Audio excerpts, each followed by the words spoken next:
Thank you, Mr. Chairman. I want to circle back around, Ms. Perlmutter, on the conversation that Representative Griffin brought up about the copyright piece. Your office recently had an open rulemaking to authorize not just the use or disposition of electronic deposits by the Library of Congress, but the reproduction, public display, or performance and distribution of new copies of electronic deposits. I want to read to you, this is from the notice, U.S. Copyright Office notice of proposed rulemaking concerning a regulatory expansion that would grant the Copyright Office authority to make or transfer electronic copies of published works of authorship submitted by the rights holders for registration purposes to the Library of Congress for purposes of its digital library operations without licenses or TPM or DRM protections, and grant the library authority to make yet further copies and provide access to the protected works, including over the internet, without licenses or protections. So first of all, aren't those electronic deposits not exclusively the rights of the copyright holders under the Copyright Act? Yes, I'm not sure what the quote was from that you read. That's actually from the rulemaking, the proposed rule that your office is actually putting forward. That doesn't sound like the language of the rule, but I'll take a look at it. But U.S. Copyright Office's notice of proposed rulemaking. Yeah, the question before from Mr. Griffith, I was about whether we take works that are not in digital form and digitize them, and that the answer is no, we're not doing that. But it looks like you're proposing the rule to do that very thing. No, what the rulemaking is about is when people deposit a work in digital form, when and in what circumstances it can be offered to the library to select from for its collections. So as of now, there are some works that already the library can take electronic deposits, digital deposits for purposes of its collections.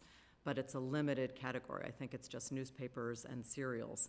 So what the proposed rule would do would say that the library can select from digital deposits of other types of works beyond just those limited categories. And it would be under the same very strict limitations, which is that the electronic copies are only available on the premises of the library on dedicated terminals by 2 people at a time who are authorized users, and do not allow any further copying or distribution or downloading of the copies. Okay. Thank you for clarifying that. So you're saying that if an author submits a physical book, you are not digitizing it and then putting it in the Library of Congress's sort of database to be able to share. Is that correct? Okay, thank you for clarifying. I want to pivot to a little bit of a different topic. This year there have been many statements that have been made by the office that have caused concern regarding the efforts to modernize the office's registry system. During a meeting in February, the office announced a notice would be published the following month in the Federal Register to reauthorize the Copyright Public Modernization Committee and requested applications from interested parties. The notice was actually not published until March, and then it was only published after committee members sent a letter requesting an update. It is my understanding that many of the committee members would like to meet more frequently. Can you talk about why the office does not convene this critical committee more frequently than it does currently? Well, the committee was set up through a regulation which specified that it would meet publicly twice a year. And frankly, I thought at some point we should talk more often, and so we started having informal briefings in between the public meetings. The committee was set up for a 3-year term, and it came to an end at the end of last year. And we had a final meeting where we had a conversation with the members about what their experience had been and what they would like to see going forward, talked about increasing the pace of meetings, and I think at least continuing to have informal briefings in between the public meetings is a good idea.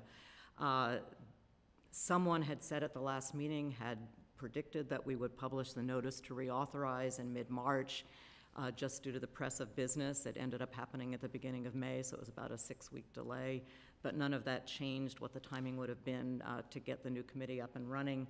The deadline for applying to be on the committee expired last week, and so we're looking at the applications, and we will hold the first meeting of the new committee this fall. Do you believe that you should be given additional authorities or directives to meet more frequently? I don't think it's necessary. I think we can change the frequency of the meeting, but my understanding is that what the members had been asking for was consistent with what we had in mind, which was a certain number of public meetings and then other briefings in between on specific issues that the members are interested in. Thank you very much, Mr. Chairman. I yield.